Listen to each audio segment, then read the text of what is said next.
Hello friends, welcome back to my channel. আজকে আমি আর পুচকু মিলে গেছিলাম আমাদের আড়ংঘাটায় হওয়া একটি হস্তশিল্প পুষ্প প্রদর্শনী মেলায়। এইখানে কিন্তু ছোটোখাটো করে বেশ ভালোই মেলা হচ্ছিলো। কালকেই ছিল এর লাস্ট দিন। তো আমি জানতাম না, যেহেতু আমি ও বাড়িতে ছিলাম, এসেই শুনলাম যে এই মেলাটা হচ্ছে। তো আর তর্স হইল না, ঠিক চলে গেলাম। কারণ আমার ফুল গাছ দেখতে খুবই ভালো লাগে আর ফুল গাছ লাগাতেও খুব ভালো লাগে। আমি আগে খুবই করতাম এই গাছ লাগানোর কাজগুলো। বর্তমানে এখন জায়গার অভাবে আমি এটা করতে পারি না। রিসেন্ট আমাদের ছাদটা সুন্দর করে করা হয়েছে ফুল গাছগুলো লাগানোর জন্য, বাট পুচকু আসাতে এই কাজটা একটুখানি ডিলে হয়ে যাচ্ছে। বাট আমার ফুল গাছ লাগানো আর সবজি গাছ লাগানোর ভীষণ শখ।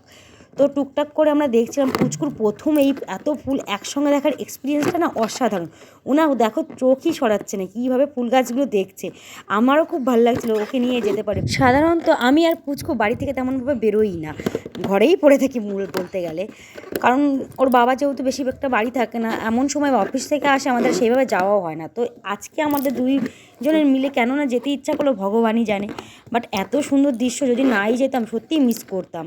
এই মেলাটা মূলত হয় বিভিন্ন রকম ছাদ বাগানের যেসব ফুল ও সবজি চাষ করা হয় সেইটা নিয়ে। কে কত সুন্দর করে এই ফল বা সবজিগুলো বা ফুলগুলো সুন্দর করে বানাতে পারে সেইটা নিয়ে।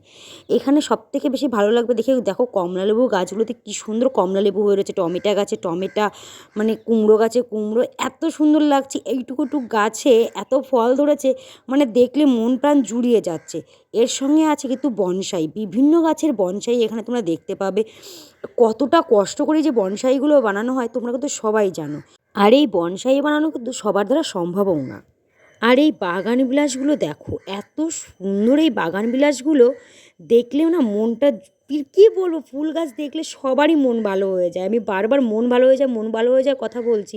আর এই পুরো মেলাটা, টোটালি মেলাটা যেইখানটায় হচ্ছে, সব জায়গাতেই কোনো না কোনো ফুল গাছে দিয়ে ভরাই আছে।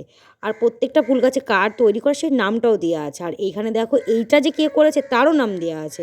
এই মেলায় না আসলে আমি জানতেও পারতাম না বাড়িতে কি কি ধরনের ফুল গাছ তুমি চাষ করতে পারো বা লাগাতে পারো। আর দেখো কত রকমের সবজি, এই লাউটা দেখো কত বড়, বাপরে বাপ। এছাড়া এই মেলায় বিভিন্ন রকমের হ্যান্ডমেড অ্যাক্সেসরিজ, জুয়েলারি, শোপিস পাওয়া যায়। এই যে শোপিসগুলো দেখছিল, এগুলো বেশিরভাগ কাঠ কিংবা ওই যে নারকেলের যে আচা হয় না, যাকে মালাই বা কী বলে, সেইগুলো দিয়ে তৈরি। এত সুন্দর, না দেখলে বিশ্বাস করবে না, মাটির। আর এই যে দেখতে পাচ্ছ, এগুলো কিন্তু বিভিন্ন রকমের ফল কেটে এই যে সুন্দর করে এই আর্টগুলো করা হয়েছে। আর এইখানে দেখো কি সুন্দর মান্ডালা আর্ট করা রয়েছে। মানে বিভিন্ন রকমের কি আর্ট বেরিয়েছে না এখন, সবাই করে, অনলাইনে দেখা যায় সেইগুলোই। আর এই দেখো মাটির ছোট ছোট কালী ঠাকুর, ওফ কি সুন্দর যে করেছে, মানে বলে বোঝাতে পারবো না।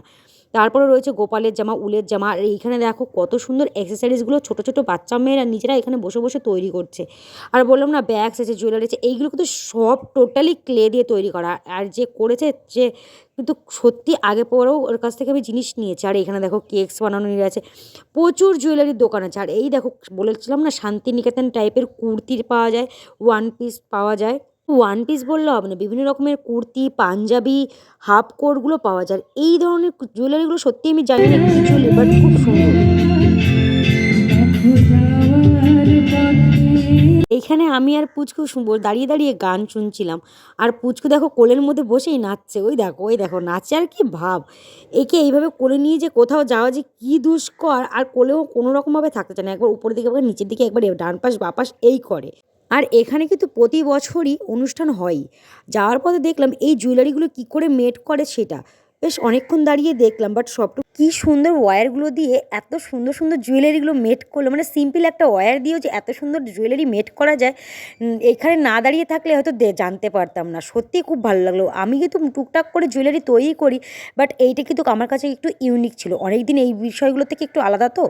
আর যাওয়ার পথে একজনের হাতে বেলুন দেখে পুচকুর মনে হলো আমি একটু বেলুন নেবো, তাই ওকে বেলুন কিনে দিলাম। আর বাড়ি এসে দেখলাম কি বাবা আমার জন্য চপ নিয়ে এসছে, চপ খেয়ে নিলাম। তো চলো ভাই, আজকের ভিডিওটা এই পর্যন্ত। আশা করি তোমাদের ভালো লাগবে।